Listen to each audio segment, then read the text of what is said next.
On this episode, we're going to talk about the different dating phases and what happens after the first date. How does the relationship evolve? Where do we find ourselves in dating situations such as friends, friends with benefits, situationships? When does it become a relationship?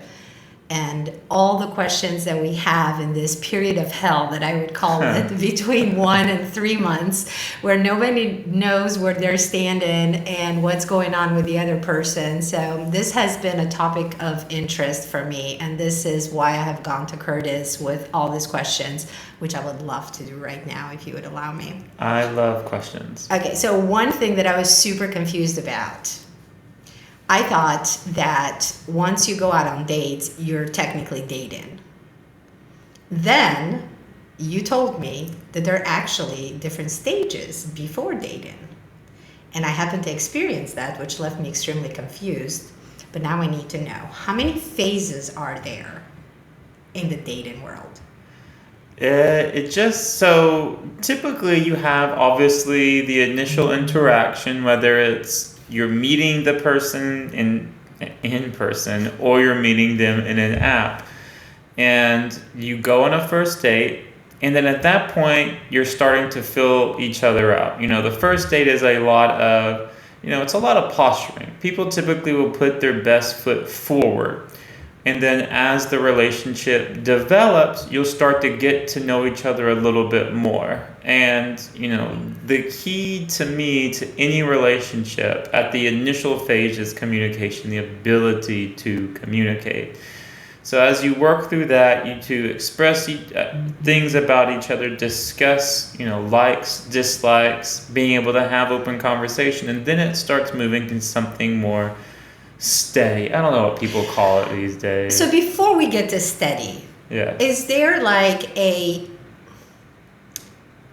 hangout phase or a talking phase, dating phase? Like, what is the difference between all those phases? Like, how do you know when you're just hanging out with this person? Like, you don't know if you really want to date them yet. You're just chilling.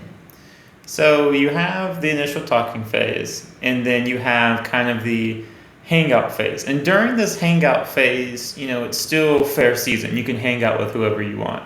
You can go on multiple dates, and it's kind of, at least when I was dating, it was just kind of expected the other person was probably going on another date. So you're hanging out, and then once you get to that point, and once you start hanging out with more of their friends, doing more dates together, whenever they start inviting you to do things that was part of your life as you were single, whether it's going on a hike or, going to the gym, then it's more dating. And at that point, it becomes a little bit more exclusive. And then down the road, you'll probably ask, I don't know if people ask anymore. I always ask, will you be my girlfriend? Uh-huh.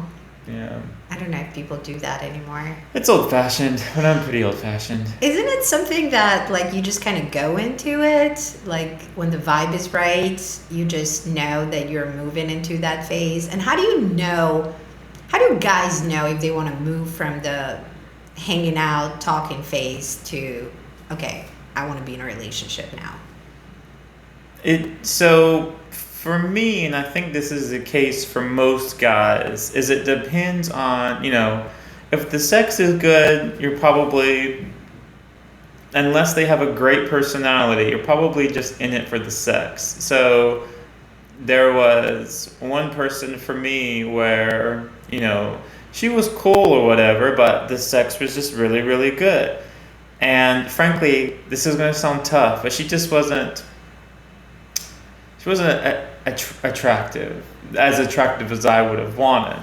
Attractive physically? Physically. Oh, okay. And so it was funny because I was going to ask her, would you be interested in just being friends with benefits? And then she approached me with it. So, you typically will, as you said, will fill people out, and then it just kind of goes from there. I think you typically so it's like will a be on the same mutual page. vibe. Yeah.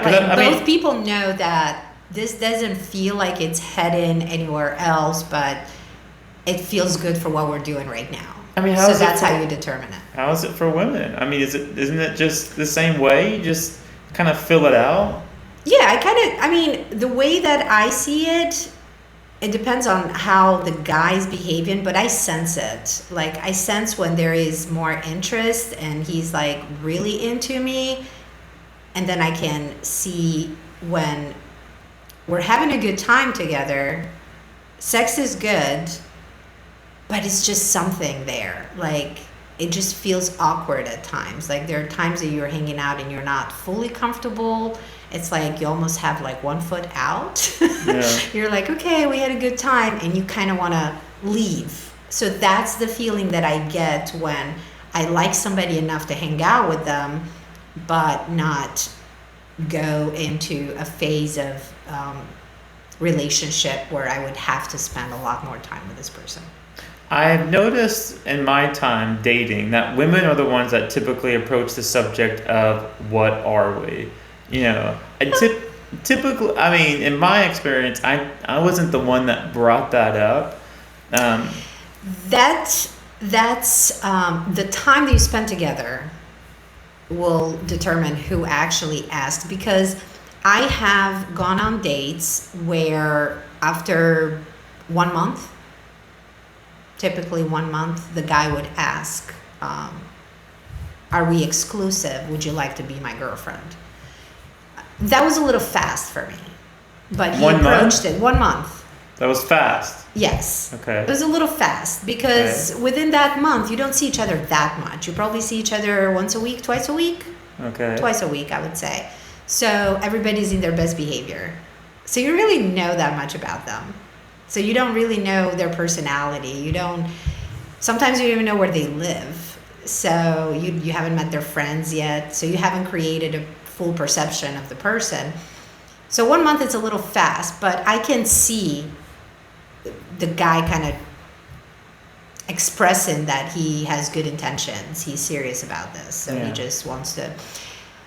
But women would ask if you're dating for like 2 months and there's like not even a hint of future, then we're asking because we're not getting anything from you.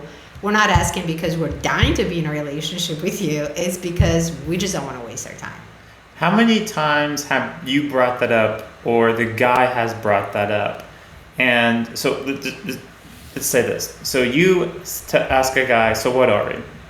And they answer with whatever it is. You know, we're just hanging out, or I want to be your boyfriend, whatever it is. How many times do they tell you in that moment what they want, and it's actually different down the road? Or are most of the time guys honest about what they want?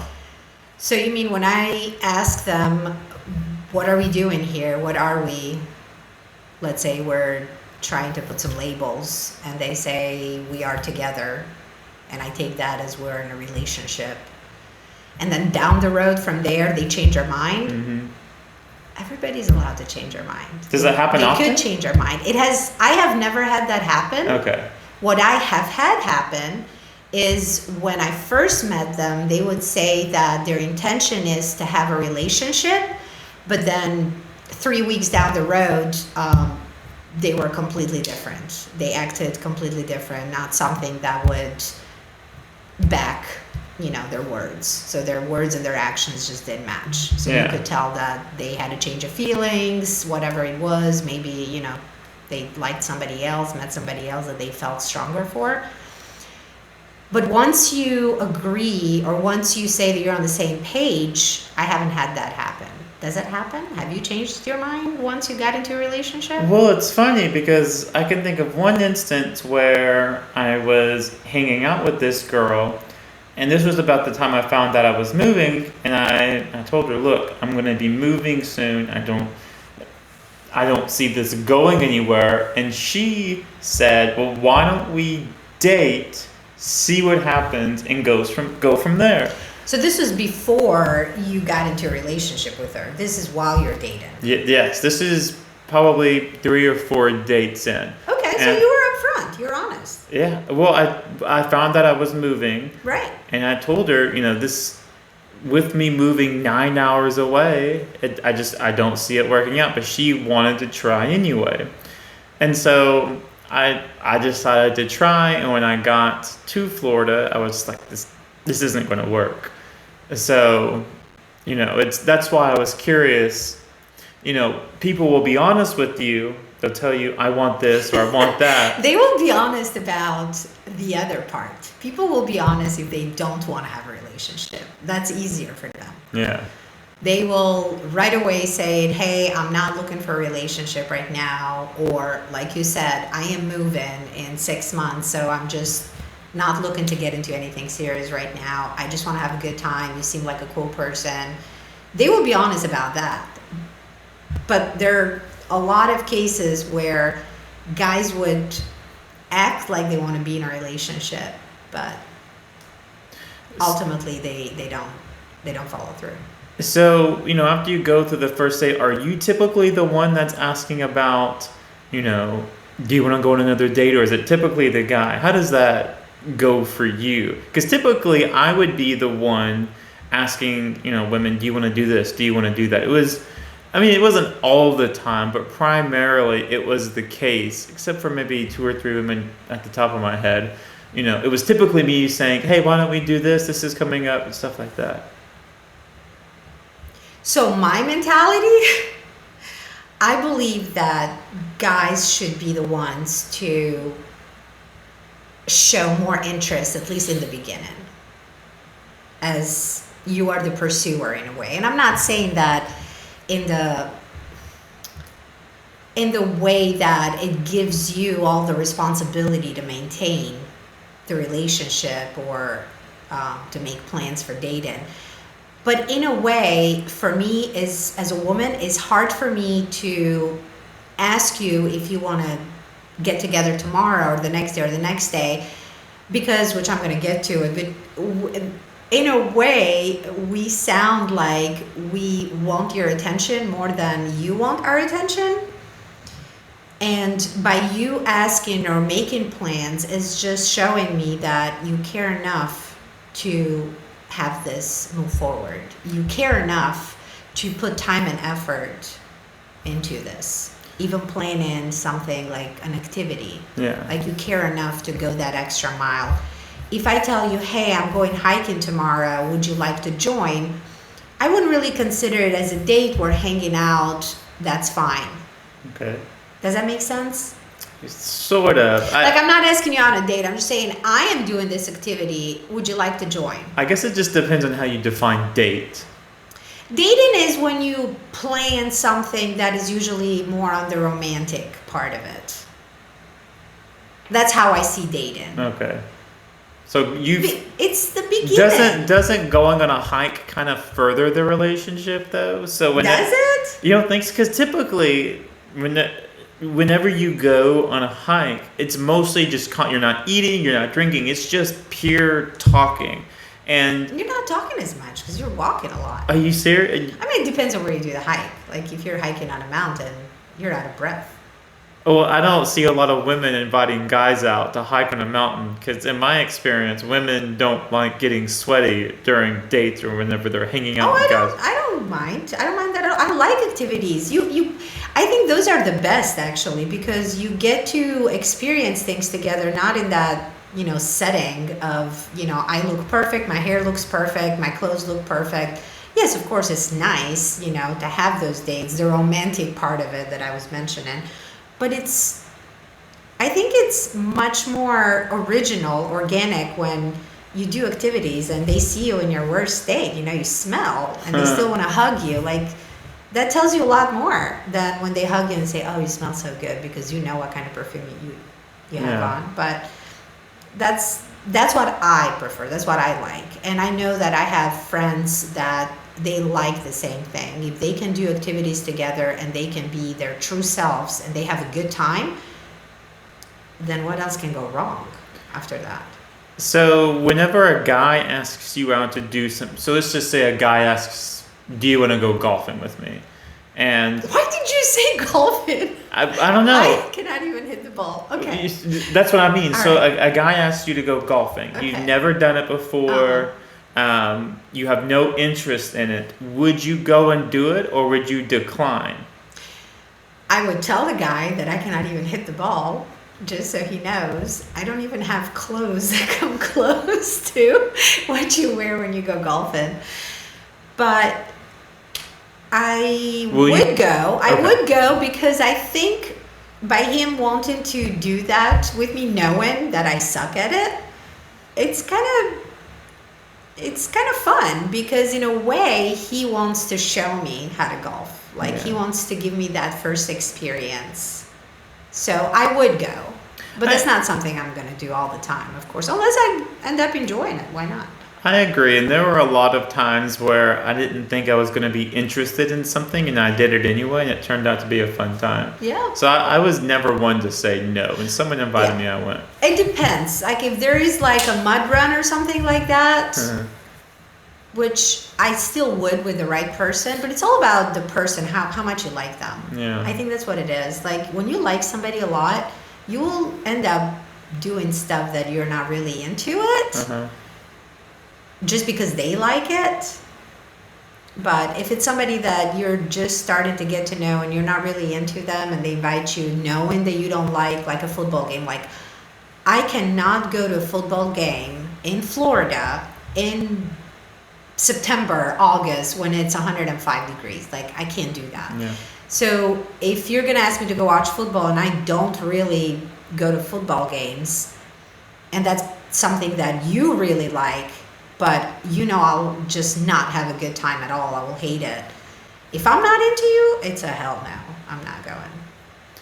So you're going on these dates. You might like it. You might enjoy some of the things you're going on. But I think one of the most important parts of dating is the physical aspect. So when you're going on these dates, is there ever a time where you've gone 4 or 5 dates and the guy hasn't kissed you or hasn't had sex yet? Is there a time where it gets to the point to where you'll bring up, hey, what's going on? No, I would not. I'll just let it be, let it go.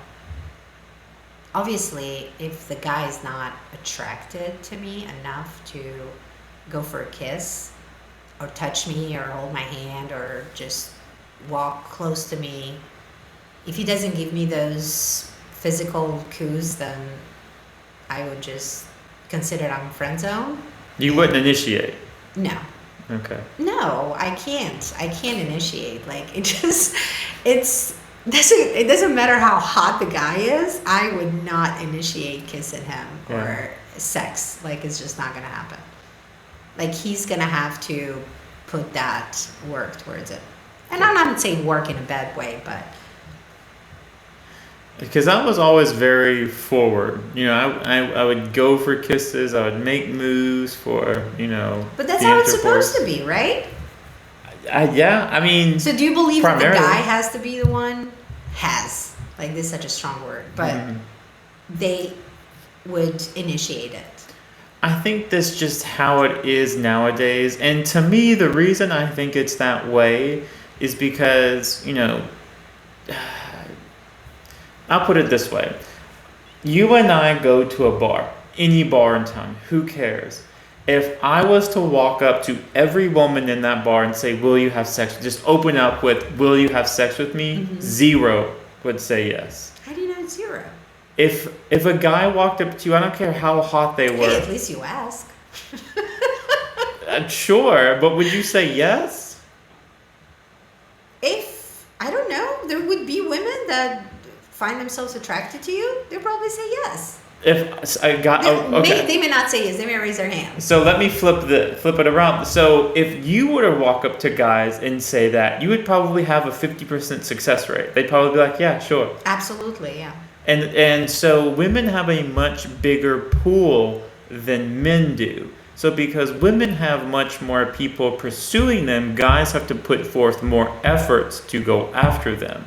Because, that's just how it is. Right. And so I feel like as guys, we have to be the aggressor. We have to want to go for it because it is about interest, showing interest in you. Because typically, especially when you're doing online dating, you're typically dating multiple people. Right. You're messaging multiple people. So for me as a guy, it was up to me to, every time I met with a person, to be on my A game, to bring it. Because if that person left the date without a favorable impression, I was probably done for because they had 10 other guys lined up. So, that's how I feel like for guys. And that's why I agree 100% with you. We see it from a different perspective, but it all comes down to what you were saying. Because women have more option, the guy has to put forth effort to secure that territory, I would say, in a way. And that's why we expect it. When we don't see it, when we don't see you doing that, what are we left to think? Yeah. Are you shy? How shy? So, how many guys would you say that they don't make an attempt to kiss or be affectionate or are not sexual? Would you say that that's just because they're shy? Or they're intimidated? I mean, I think it's more than most people realize. Because I think a lot of guys nowadays are a little bit more passive, at least in my experience. Are they passive because women are so aggressive now? I can't speak to that. And I wouldn't call women aggressive. I think women now... No, I wouldn't call guys passive. I would just say they're just taking their sweet time and see what things... I would consider that passive because I think women now have the ability more and they're more comfortable expressing their opinions. Which, that's what I'm calling aggressive. Okay. In a soft way. But aggressive meaning they're taking charge. They're going for what they want. And I think for a lot of guys, and so I'm just going to say this from a guy's point of view, women are a lot more successful now. Women go to college much more than men do. Women typically are progressing quicker. Women are doing amazing things in the workforce and in the world right now that they have the opportunity to do so. So a lot of guys have a problem of dating up.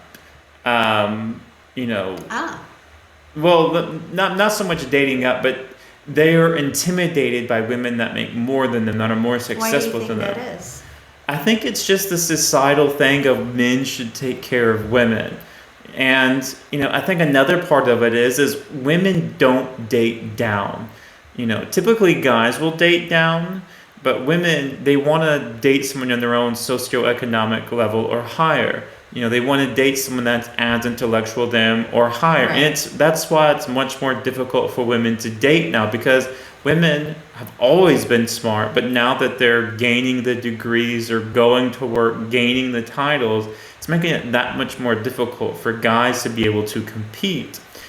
Which is, in return, is making it very difficult for women to find good matches. Yeah, it is. It's cyclical. Because it's if the guy that we think is good enough for us and it's successful, then he would have a lot of potential matches. Yeah. The competition would be higher. Yeah. So I think that kind of goes into why people will date multiple people at once. They're trying to fill it out because most people out there are not going to meet their expectations. So is that bad in your opinion that, you're on a dating app and you probably are thinking, they're probably talking to somebody else? Is that an issue? Does that bother you? At first, when I first started online dating, I thought it was strange that people are talking to 10, 20 different people at the same time or dating. Because I personally don't have the time for that. Between work and everything else, all my other responsibilities, I didn't have the time to talk to so many people. I would have to stay on my phone all day. And then going on dates, that would quickly become so expensive as well, having to see 3, 4, 5 different people at the same time. So I would date one person at a time. I would not tell them that I'm dating one person at a time, but I would prefer to do that. At least to go on 2 or 3 days with just one person and not talk to anybody else in between, to give it a fair chance. That's how I saw it. I think that everybody deserves to have that fair chance of having somebody's attention in full and not sharing it. Because good for you. You think so? I don't think that's the common practice, though.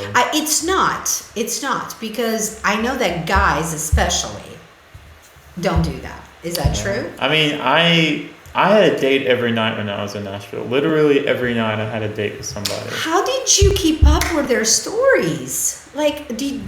When you saw them the next time, were you able to remember what they talked about on the last time you saw them and Just kind of listen. continue the conversation? All you do is listen. You have multiple friends, don't you? You know everything going on with them. It's the same way. You just listen to what they say, engage meaningfully. I still don't remember. If I see 6 friends in a week, I don't think I will remember all of everything that they're talking. It's different. Friends, you know so much about them. You already know who they are. You already know what they're talking about. But these are brand new people. And they come with stories that you probably never heard before. Yeah.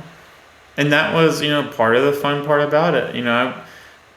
And typically something would stand out on these dates. I once went on a date with this girl that called herself a witch. And so, Like pretty, a real witch? yeah, pretty early on, she mentioned she was a witch. And then in my family, long story short, the oldest of each generation has powers to see into the future.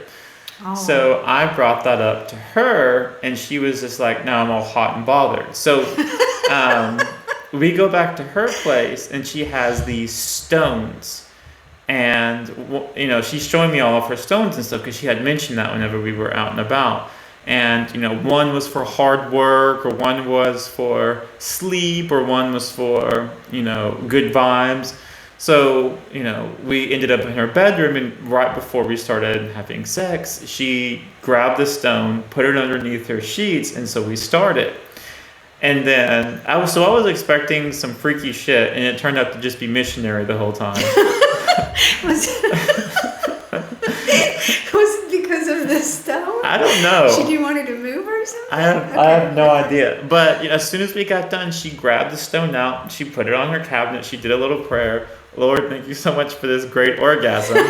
And then she came in the bed, and then I left. And so I saw her a couple of times after that, so that stood out. Typically, when I go on these dates, something stands out about these women. Obviously. If they're like plain Jane, I'm probably not going to see them again. I typically try to hang up with women that were interesting. So. Gotcha. Yeah. So how do you think affects the quality of dating? Like, let's say you meet one of them and you really like them. How does it affect the quality of it when you're probably sleeping with other people at the same time? Well, typically what I did when I was really interested in someone, because I went on a lot of dates, so I got to be picky. So when I found someone I was interested in, I would typically have dates set for probably the next week and a half. So I would probably go on those dates. And then I'd probably try and go steady with that person, whether there'd be like 1 or 2, whatever. And I would try and go steady with that person. Why is that? I mean, if I'm interested in somebody, I was looking for a relationship. I didn't find anyone on the same wavelength that I wanted to. That I was looking for. So once you met somebody in the same wavelength, then you would eliminate the other dates, right? Yeah, but sometimes I thunk with my dick, honestly, and so I would go steady with them just because they knew what they were doing. Ah, okay. So they kind of satisfied your requirements. And I will say there were a few times where I thought that outweighed other aspects. Is it true? Does it outweigh all other aspects? There's one girl in particular I can think of. She was fantastic. Just want to remind you that you're about to get married. No, I'm not saying. I didn't say the best. Gotcha. She knew what she was doing. And so there were a lot of red flags about her. My friends didn't like her.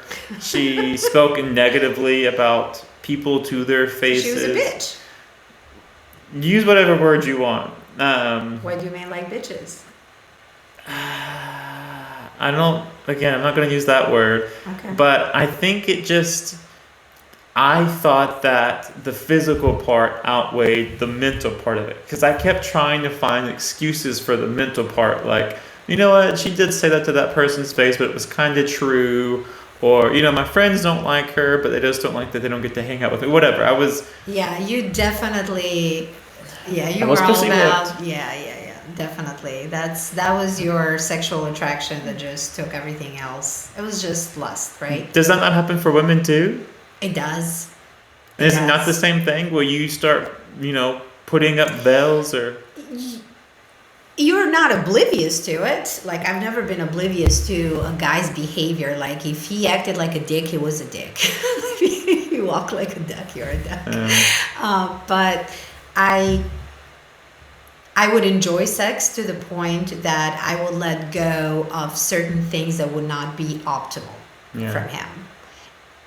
If I had certain requirements, certain standards for a relationship, and this guy was not really meeting them, but he was really good in bed, then some of those standards would kind of, go out the window, because I didn't really think he was going to be long term anyway. Yeah. It's not like I was going to give it my heart and soul and just make this the story of my life. Yeah.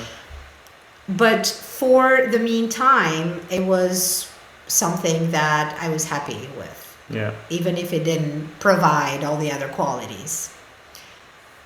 But you're not oblivious. Like, you know when, women know when a guy is good for steady relationship and when he's just good to sleep with. So are there, in your opinion, kind of going on this topic, are there green flags or red flags that you'll see when you're dating?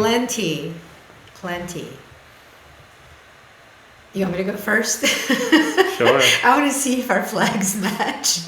If we look for the same things, probably not.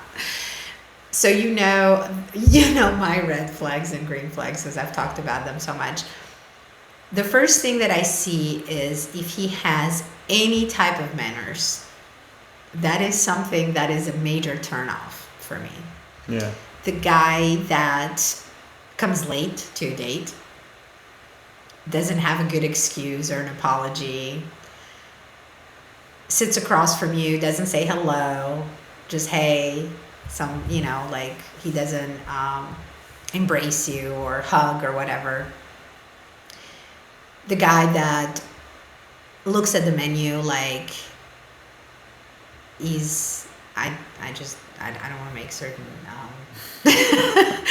he just has no idea what this place is, what the food is, what he wants to order, what he wants to eat. He has never tried at least like 2 things in the menu ever in his entire life. He's kind of rude to the servers. He orders Bud Light. Is Bud Light a red flag drink? It's my Bud Light, go-to. It's Bud Light. It's not a red flag. I'm just being mean. It's not a red flag. But if you bring all these other things together, the Bud Light kind of stands like the cherry on top. Sounds like you're thinking of one guy in particular right now. No, I'm mixing. I'm bringing them. I think I'm creating the guy between all of these different personalities. I'm creating one that I hope he doesn't exist, but I'm sure he does. And the way they talk to you, are they curious about you? You have some guys that just talk about themselves all the time, and I don't know if that stems from their insecurities or they're really trying to make a good impression. They're trying to tell you everything all at once, but they fail to ask. They don't show the curiosity, so that's something I don't like. They're on their phone. They're looking at their phone constantly. That's one for me. That's too. like, no, at least just pay attention. It just gives you the idea that this person is not focused, cannot be focused. He's not present when you're having a conversation. Do not expect to have hard conversations with this guy going long term. And definitely getting sexual right away. So Sexting, big red flag. Okay. We're talking for a couple of days. We went out. We had a couple of dates, and I'm saying a couple because it's easy to say, but you've had multiple dates, and then he's sexting. Like, it's boom right there. You haven't been physical yet. You haven't had sex. He's going, and he stays there. Like, that's his favorite topic. You can't talk about anything else. A lot of red flags. Are there any green flags? The opposite of red. Okay. The opposite If they of all that. upgrade to Miller Lite, yes, absolutely. God. Yes, there are red flags. So what I really like is when I'm walking somewhere with a guy, then he holds my hand in public. He's protective. He kind of puts me on, the safe side of the Oh yes, the sidewalk. sidewalk rule. Has his hand on my back when we're entering somewhere. I'm not gonna stick to the car door. Yes, it is important. It's nice to do those things, but for me, it's not like major. That's something you can learn, so it doesn't tell me much. Yeah. There are other ways that you can show how well mannered you are, and shows interest, remembers little things that you said, something that you don't even remember that you said it, and they bring it up in the next time that you're talking with them, and they say, I was thinking about what you said about this topic or that topic. That's interesting. So they didn't just hear you, they were actually thinking about that, and they wanted to explore it further, to have that conversation with you. Somebody that wants to participate in your interest, they really take interest in that. They say, oh, you do this, I would really like to do that with you. Or if you played an instrument at some point in your life and you quit, I think you should try it. I think you should. They kind of encourage you. So you see that they are very, not just into getting to know you, but also to be somebody that has a good part in your life, that plays a good role. Yeah. And that for me is a major green flag, when they want to be part of what you're doing. They're not stopping you from what you're doing, but they want to support it. Yeah. And they kind of make room for your growth. As you're growing, they're making sure to make room, that they're not taking away from what you enjoy in your life. Another red flag. Here we go. Red flag is Red flag when sandwich. the guy that I'm dating has a problem with how much time I spend with my friends. That's a good one. And it's not because I'm not spending enough time with him, but he just wants to know generally if I will continue to see my friends. And that bothers me a lot, because friendship is very important to me, and to most women, because we build such strong bonds with each other, and women connect emotionally, and we are our support system to each other. And in a way, guys come and go, but we always have each other. And that's a bond that we're never going to break. At some point, we're going to be mothers, we're going to help raise each other's kids. So when my partner or the guy that I'm dating would have a problem how much time I spend with my friends, that's a big no-no. I want to get on that friends thing, but real quick. So kind of my big red flags, like you said, the whole texting thing during a date. That's big for me. Being too clingy, whenever we're going on dates, and they're constantly saying, "Hey, can we hang out? Can we hang out? Can I come over to your place? Can I make you dinner?" Yes. That's a little overbearing. I'm all about hanging out, but when I tell you I have plans and you say, well, why don't we do something instead? Because in my opinion, I feel like when you're in a relationship, that person is not instead of, but in addition to. So they complement what you're currently doing. They don't take place of what you're currently doing. Correct. So to me, that was a green flag when, I was going to go play top golf, or when I was going to hang out with friends, and she would be like, I'm happy to come with you if you want, no big deal. Someone that complimented my lifestyle. So did you like the fact that you had plans with your friends, and then she said, I can come hang out there with you? Is that something that you liked? I thought it was, because it showed that she was willing to go outside of her comfort zone. Okay, so you didn't see that she was kind of interjecting herself into your life and your activities and your personal time. Depends on how she says it. If it's something that is, if you would like company, I'm happy to come with. Or if it was instead, I'm coming with you. If it was more of a question instead of a declaration, then that's fine. But otherwise, it does come off as clingy. Obviously, I want to have time with my friends, but if it's something where they're bringing somebody and she's coming along and she seems cool to hang out with, right? you know, just go with it. So, When is it too much? Or let's just say, how much time would you carve out to spend with the person you're dating? I would typically, if I was really interested in someone, I would try and hang out with them 2 or 3 times a week. Um, because when I was in Nashville, I played tennis 2 nights a week. I had planned with a group of friends another night, so I typically had 4 nights that I could do stuff. So, you know, to the extent I was interested in her, I would typically try and hang out with her 2 to 3 times. But Would when you would you skip on any of your activities or interests, things that you like to do in the meantime, to kind of, because our schedules don't really match all the time. Like, that's something that we're struggling with right now. The older we get, the busier our schedules get. So we have plenty of activities, friends, a lot of things to do. We also need alone time as well. So when we meet others that have a busy life as well, it's hard to match those schedules. So you could see each other 2-3 times a week without eliminating some of the other things that you do. And that's part of the importance of being complimenting someone. Like I was saying, I would play tennis 2 times a week. So if she wanted to play tennis, she could hang out with me there. If it was something where I'm just hanging out with a bunch of guys, obviously I don't want her there. Right. But, or to the extent I was gonna go golfing or whatever, and I knew she'd probably just hold us back, then that's kind of the difference to me. As long as you're going to come along, you're going to have a good time, you're not going to get overly competitive and upset and make things awkward, right?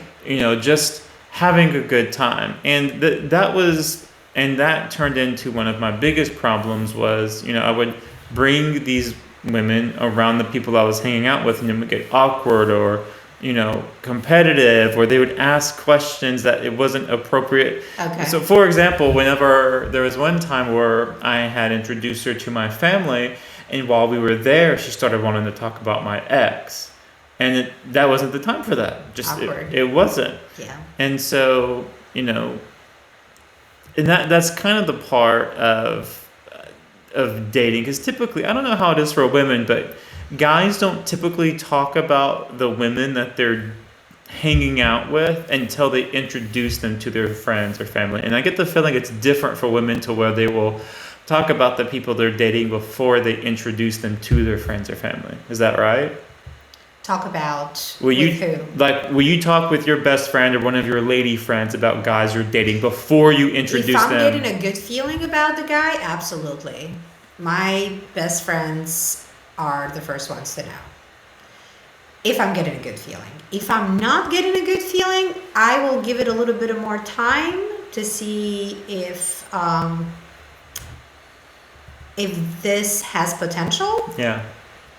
But usually girls would go to their best friend if there's something that stands out. If it's somebody that has good qualities or could be a catch, we'll tell our friends right away. So how long would it take for you to introduce these people to your friend or family? Were you typically pretty quick? To formally introduce them, it's Yes. going to take a little bit of time. Yeah. Yeah, because I can talk to my best friend about them, and I can tell her certain aspects, what we're doing, how things are going, etc., what I like about him, what I don't like about him. But that's because I want to have her opinion on the direction that I'm going, and her opinion matters to me. So if there are any red flags that I've missed, or if there are green flags that I've missed, because I tend to miss a lot of green flags because I'm so focused on the red ones. Really? I swear. I think we all as a society right now are focusing on red flags, and that's all we see, just red everywhere, and then we're missing green ones. They just go right over our heads, because the green ones is kind of, they're supposed to be there. So that's good. They're supposed to be there. I might not see it, I might not pay attention, but that's good. Now let's focus on the red one so we're not missing. So when you talk to your best friend, that's something she may bring up. She'll be like, oh, that's so nice that he said that. And I did have a couple of cases where I would be like, I'm not into this guy for this reason or that reason. She'd say, oh, but it's so nice that he actually did this. It's so nice that he said that. And I'm like, really? You think so? How did I miss that? How did I not appreciate that? So, at least women, because women talk to each other about dating a lot and even intimate things. So, but introduced informally, he would have to prove himself worthy of being introduced to my friends. Would you have to be dating, like Yes, boyfriend, girlfriend? absolutely dating. Maybe not boyfriend, girlfriend, because that's something that you don't establish right away, and you do want your friends to meet them to give you the full opinion on if this is a guy that matches with you. They will see things that you don't. Because like you said, sometimes we will have those rose glasses on, that we would be so sexually attracted to somebody that we're missing out on certain character traits that are very important, or some things that are not compatible with us. So when you introduce your friends, I would say the sooner the better, and by sooner I mean within a couple of months of dating. Maybe less, depends on how often you see each other, how comfortable you feel with them. If you see that they also have friends, and if you met their friends, you kind of feel like, okay, he has good friends, I like them, he hangs out with cool people, he's a good person, he's not going to embarrass me in front of my friends. Is it bad if you don't like his friends or family? Is that Yes. is that a red flag? Absolutely. Yes. Those are people that you're going to spend a lot of time with. That's a deal breaker. I agree. 'Cause like you said, I mean, if you're going to be dating this person, you're going to have to spend time with their family, spend time with their friends. And typically friends, not so much family, but especially friends are a reflection of who these people are, because like hangs out with like. Tell me who you hang with, I'll tell you who you are. Yeah.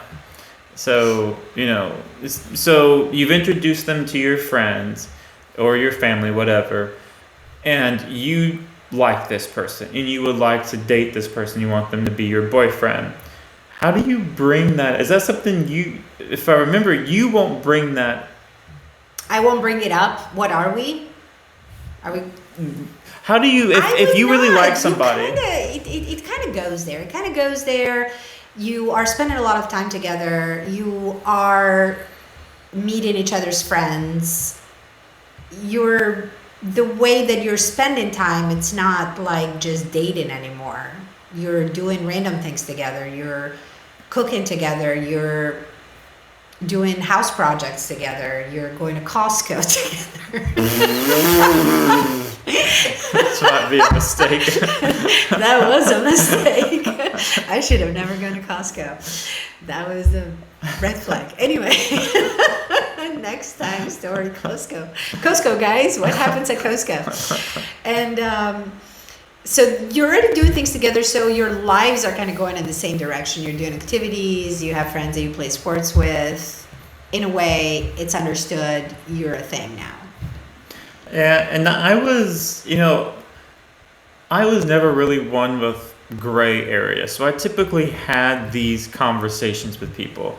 So whether I wanted to be friends with benefits, I would just tell them straight up. And that's very important, because when you want to be anything other than boyfriend and girlfriend, it's very important that you have those conversations. Yeah. Because I would say typically, because a lot of women today are not looking for serious relationships, which it's kind of not socially supported, I would say. Mm-hmm. But it's true, because as you said, women are successful, women are busy, they have careers, they have things that they want to do. They don't have the time to focus their attention on a person, on a serious relationship. Why is it okay for a guy not to have time for a relationship while he's focusing on his career, and it's not okay for a woman to do that? So a lot of women are not wanting relationships. Typically, women are more into intimate, close relationships than just dating a lot of people. It's safer. It's more stable to go towards a relationship, to be with one person, because we develop feelings too soon because we get emotional. Once we get physical, those emotions intensify. So we want to have some type of we want to solidify things in a way. So women would go towards a relationship, and I wouldn't. Me personally, I would say that maybe twice in my entire life I have looked at guys as friends with benefits or casual instead of relationships. Don't ask me what those reasons were. But usually it's so if we're on separate pages and I am thinking that we're doing well together and our lives are matching and we're compatible and we're having a good friendship, good emotional, intellectual, sexual connection, and you're like, I'd like to keep it at sexual, I don't want to involve these other areas, then it's very important to have those conversations. Yeah, and from what I saw, a lot of women preferred the honesty, just being upfront. And I would say most of those women I had a conversation with, they were okay with it. They were fine just being friends with benefits because the women I hung out with, if I had more than one date with them, it was always because I could have an intellectual conversation with them. Right. So, we would get together, smash, right. And then we would have really good conversations after that. And so there just wasn't whatever it was. I know what it is now. I was going to get to it. So how do guys know if it's lust or if it's love? That it part, I think that's what we're all looking for. I think that it is the connection part, and that connection have to have certain aspects.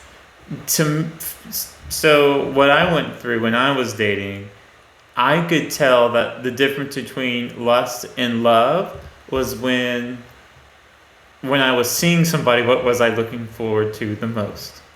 When I was hanging out with that person, what was I thinking about?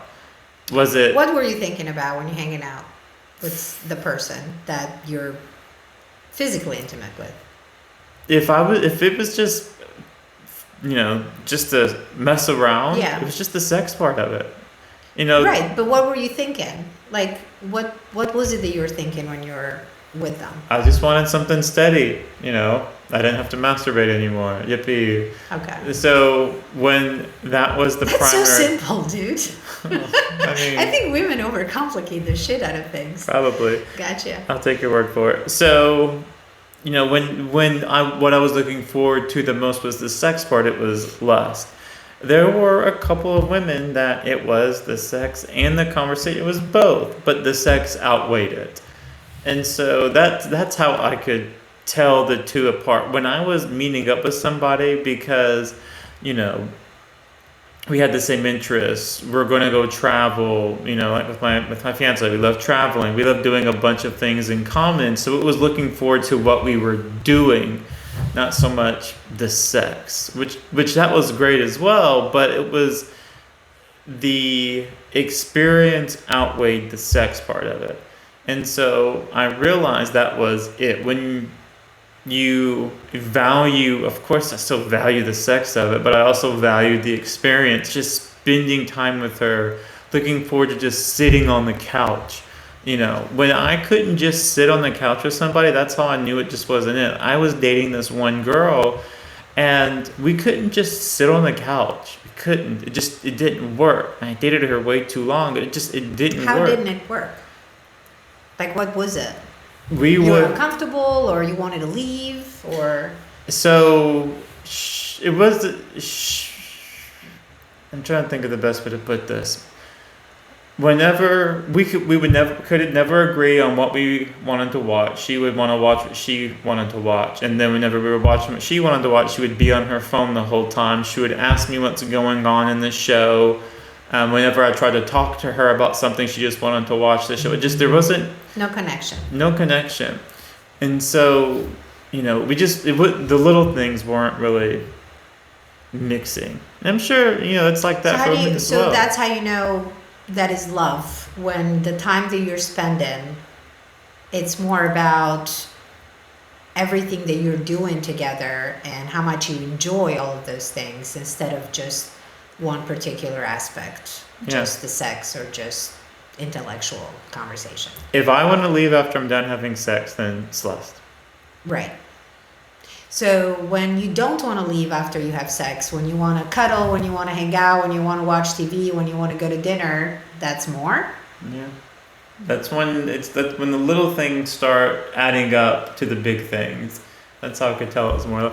I mean, it was. If I look back at it now, because I can think about women I've dated in my past, and the things that stood out about them the most was physical traits. It wasn't. I mean, it was physical traits, and so that's not like that with who I'm Right. engaged to. It's not absolutely beautiful. I'm not saying that at all. But it's not the physical part that brought me in. It Right. was the intellectual part. Right. So why do guys go MIA? Like after, it's usually within the first month. They start, it's a steady start, everything is great, you do have a connection. And I'm not saying the connection that you're talking about because it's still too early to have, but I think that you do feel that connection when you first meet somebody. At least the first 2-3 dates, you know if you have a connection. So once they go, let's say 2 weeks, 3 weeks, you're dating, all of a sudden, poof, they're gone. You don't hear from them the whole day or 2 days, and then you just get like little breadcrumb texts here and there, and you don't even know what to think. From being a guy and talking to my guy friends, that would happen when a guy was spreading a wide net. So he would send messages to multiple people trying to find someone that would bite the hook. So if someone bit the hook, they reeled it in. You know, they would hang out for a little bit, see how it goes, but they would still cast that, you know, the bait out, seeing if they could find a bigger fish, a better fish. Okay, so they're kind of like reserving the spot so they're not completely empty without anything. They want food, They aka want food. sex. Right. So they'll reel in what they can get for now until they Right. can get a bigger fish. A bigger fish. That fills them up more. Makes sense. So typically when someone would go MIA, it's they probably found someone else. So you're just not interesting, either one. And my philosophy on that, if somebody has that mindset and if that's what somebody doing, that's their loss, you know. But women, that's the thing that we kind of struggle with because it's very hard to kind of foresee that coming. You don't. So what do you think are some things that would stand out? Some type of behavior that would stand out that would be like, hey, you know, if he does this kind of behavior, he's most likely going to go MIA very soon. My biggest indicator for any relationship to determine how long it's going to last is the ability to communicate about hard topics. In most experiences, people have been cheated on. In most experiences, people have done online dating. They've dated multiple people. So when people go through that, they should have this awareness that the other person has probably had those experiences as well. So if I'm going out with somebody and I've went on several dates with them, I'm interested in them, and for some reason they text me on a Tuesday at 6 p.m. and I don't text them till the next day, you know, I know what they're going to think that I went on the date. If I'm going to start dating somebody, we're in a relationship and the same thing happens, or, you know, she sees a name pop up on my phone and she asks about it, it's about having the conversation and explaining it and not getting upset. Because if you have nothing to hide, you also understand from your own experience that, sometimes people are insecure. People have gone through things, and it's about, you know, from something that I've gone through when, someone's been cheated on and I got a text by, I would always set the person's last name from the dating app I met them. So it'd be like Diana Hinge or Vicky Bumble. And so when someone would see that, and so that was kind of my way of going back to the app and looking at our conversation before the date, so that way I could make sure. Oh, that's smart. I didn't miss anything. But at the same time, you'd screw yourself over if you're dating somebody steady and those things came up. And that's exactly what happened. And so I had to explain, this is how I identified people. Not being afraid to show the text messages to show that I haven't been texting them. That was them reaching out to me. But that's when you're already in a relationship, right? Well, even before you're in a relationship and you like somebody, being able to have those conversations. Do you think it's too much for people to ask about other people unless they're in an exclusive relationship with each other? Because sometimes, especially women, they refrain from asking those hard questions because they don't want to seem like they care too much too soon. And I can only speak as a guy, but if a guy is not smart enough to realize that the perception of guys is that they're just wanting to sleep around and they're dating multiple people, then one, again, they're just dumb, and two, they're trying to avoid those conversations because that's exactly what they're doing. They don't want to be honest and have those honest conversations because being honest would be to confirm what the other person is thinking. Right. So to me, I don't think it's too early to have that conversation, especially if you're trying to date seriously. Because if you're trying to date seriously, then you should be able to have serious conversation. And sometimes it might get tiresome. You might get, especially when you just start going steady with someone and you had been messaging a bunch of people, you're going to have a few stragglers that message you over time. Yeah, that has happened. And so just having a conversation and being like, here's my phone. I haven't texted this person in a long time. I realize I can delete my text messages. I can't do anything to prove that. Reaffirming that you love or like the person, that you want to spend time with them, and that you're dedicated to that. And so the only thing you can do is speak your truth. Whether the other person listens or trusts you, you can't control that. All you can do is control your actions and what you're doing. So to me, if you're interested in a person and if you're able to communicate when the other person shows insecurities or has questions, if you can have those conversations without getting upset, that is 100% that person's into you. So you said when the other person shows insecurities, is it viewed as insecurity? Because a lot of people would say that, like, why are you're asking questions because you're insecure? And I would disagree with that 100%. I'm not asking questions because I'm insecure. I'm asking questions because why should I trust you right away? That's insecurity. But it's not insecurity. I just don't want to waste my time. I don't want to get emotionally invested into somebody. You want something secure. Right, but insecurities, you can interpret it in a different way. Insecurities is that I'm not confident with myself. And I need validation from you. But the opposite of insecurity is being secure. So you're seeking security. You're absolutely right, and I like that. I am insecure in these relationships because of certain things that you're doing. Not saying, when I say insecure, I'm not saying that you individually are insecure. You're seeking affirmation. Yes, I feel insecure in the relationship, absolutely. Yes. And, and that's part of dating, is being able, the security is very important. Showing that you're willing to be secure with that person, because it is hard today to date with how easy it is. I mean, frankly, you or I could probably get on a dating app tonight, find a date tonight, sleep with somebody tonight. It's that easy now. Yes. And so that's why when you love somebody, when you see how easy it is nowadays, you have to work that much harder to show that you love somebody.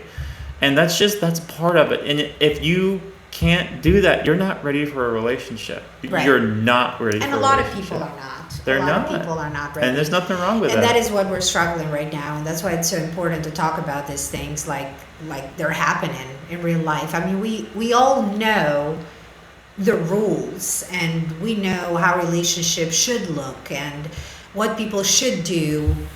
But when it comes down to what we're feeling and experiencing every day, it's becoming a complete shit show because we're not giving the importance to what is currently happening right now. So when we're looking and we're dating somebody, we need to take in consideration that in today's era of dating, how things are going right now, we have to pay extra attention. Yeah. And It's not like back in when my parents met, when friends knew each other, families knew each other, in 3 weeks they were married. No insecurities there. In this world, it's very hard to trust somebody with your heart. I think the part that leads into that is Instagram and TikTok and Facebook. You know, it always looks like the grass is greener on the other side, especially with these filters and this clothing that contort your body a certain way. I would say that now we are very aware of those. I don't think there are many people out there that believe that Instagram life is real life. I'm not saying it's real life, but if you see someone in bikini, I mean, and here's the thing: How does that work for guys? Because I mean, I can see a guy in bikini, but it doesn't really. It's the same as being on an app. How do I know their pictures are real? But that still just gives you the opportunity to slide into their DMs. And also, and here's the thing: I lived on a farmland. There was cows and goats and stuff around me. And growing up, when these dating apps became more relevant, I could get on this app, and it wasn't just the farm girls. It wasn't just the farm girls competing against one another. Now it was the entire state, the entire country, because I could see all of these women on these apps. So it has just vastly grown the field for everybody. And so when you're scrolling through, there's a lot of very attractive people on there. So it makes you, I mean, frankly, it might make you feel insecure, make you feel like, wow, I'm competing with that. And that's not a healthy lifestyle because everyone brings their own thing to the table. Right. But it's hard not to think that way. I mean, still, I have a little body dysmorphia because I don't feel like I'm the way that I would want to look. And that's just, no person is happy with how they look. No person is happy completely. No, absolutely. We all are dealing with our own insecurities, but it's due to competition. I wouldn't say it's due to competition as it is where we are in our lives and how things are going in our lives. For example, if I am in a relationship and I am secure and I feel good about what we have and what we share with each other, I would not be bothered if there are other attractive women around my partner. It would not bother me. It would bother me how he's behaving, if he's constantly, eyeing them and checking them out or talking to them. But I would not feel that kind of, oh, I wish I looked like that, or I wish I looked like. I've never had that issue. I've actually admired beautiful women. Every time, like I would be somewhere and I would say, wow, she's so beautiful. Not in an envious way, but wow, she's beautiful. Yeah. And I wouldn't say, why don't I look like her? Because it's impossible. Because you cannot look like somebody else. You are who you are. And because of who you are, those unique values, you attract your person. You cannot attract everybody else's person. Yeah. Like everybody has to have their person. So I'm very content with my person. He doesn't have to look a certain way or I don't really even have a type when it comes to how he's supposed to look. I'm serious. I don't. It's based on his attributes, personality, the way that he talks, the way that he behaves, what he is, etc., etc. There's so many things together that make him that is very unique, that even if somebody else has the body and goes to the gym 24/7 and does this and it's successful and it's got money, it will not be this person. All these qualities that this person have will not be matched. Yeah. So it depends on what you look for in the person that you're with. and what you appreciate about them, because there's so many people out there that are going to have so much, they're going to look so much better, they're going to have so much more, but more never ends. There's always more and more and more, so there'll never be an end to it. So at some point you have to be content, you have to be happy with what works well for you. Yeah. But since we're on the Instagram, on the social media, not just Instagram per se, does it bother you if somebody doesn't have social media?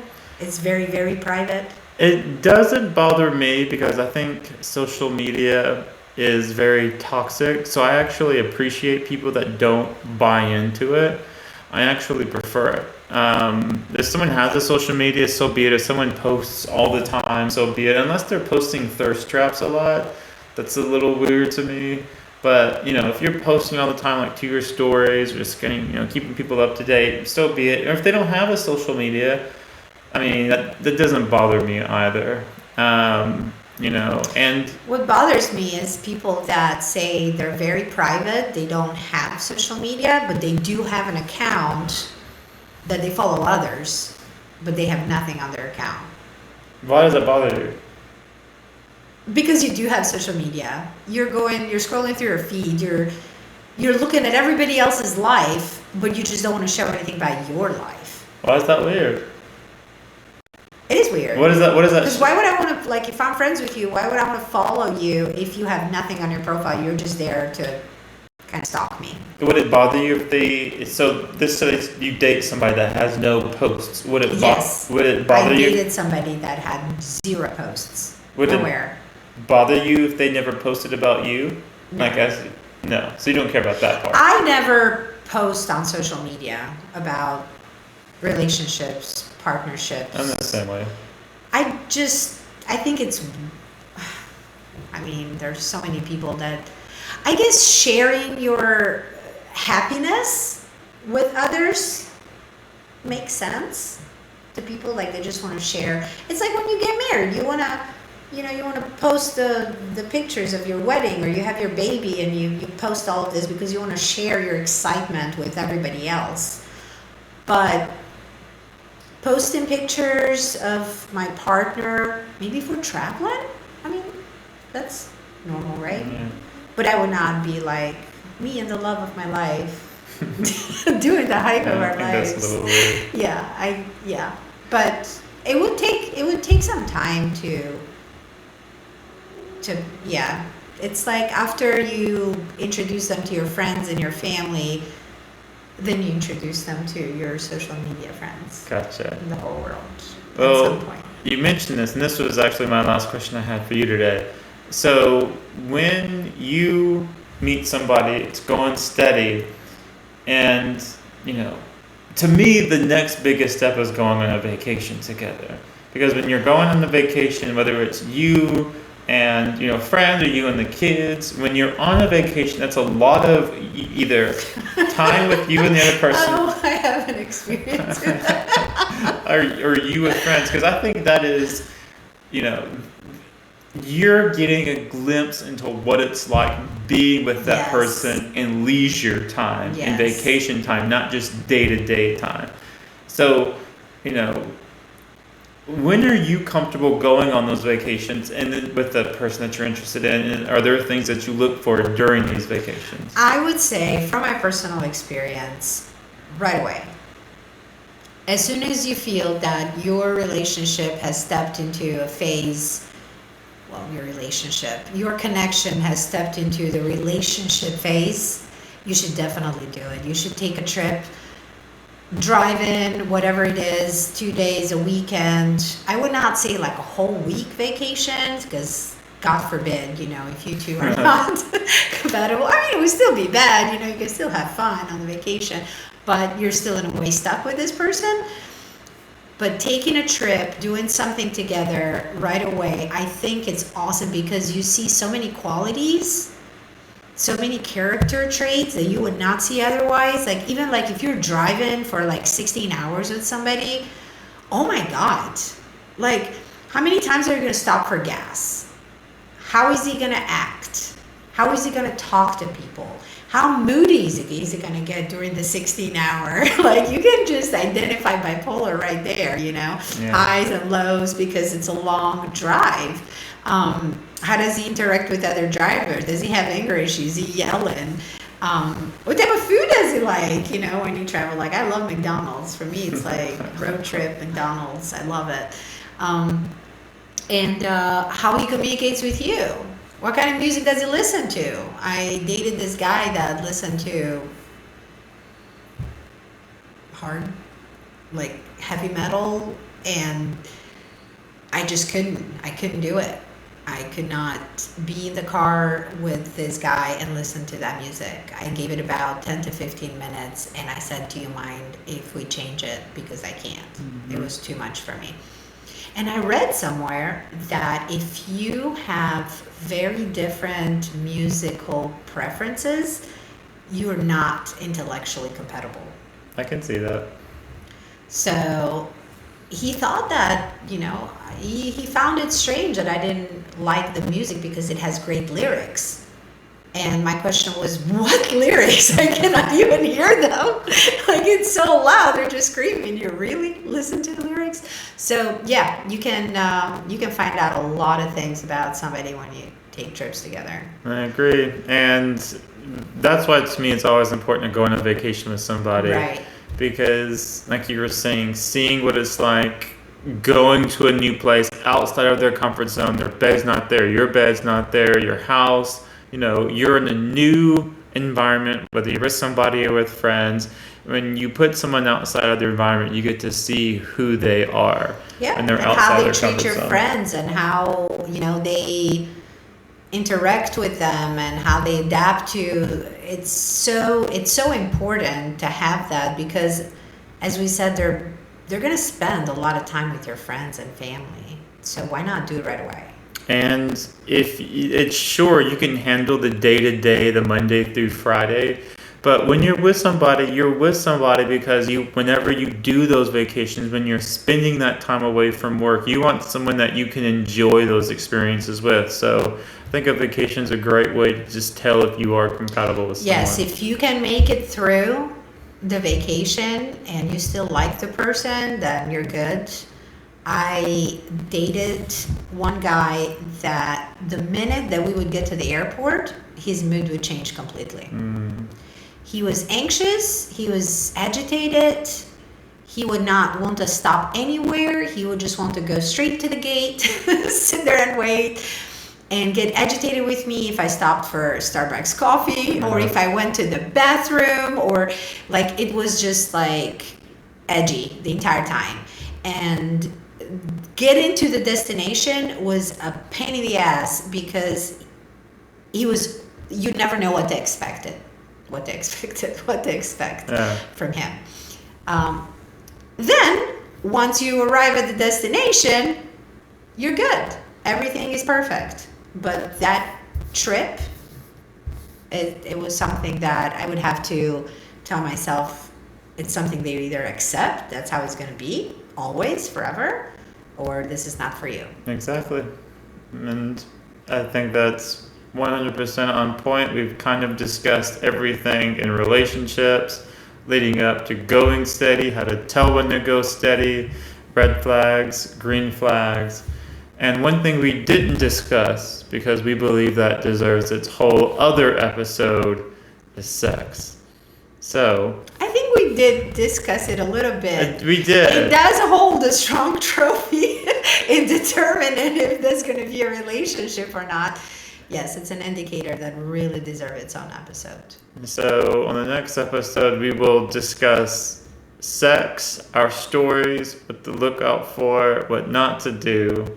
And what to do. Exactly. So until next time. See you soon.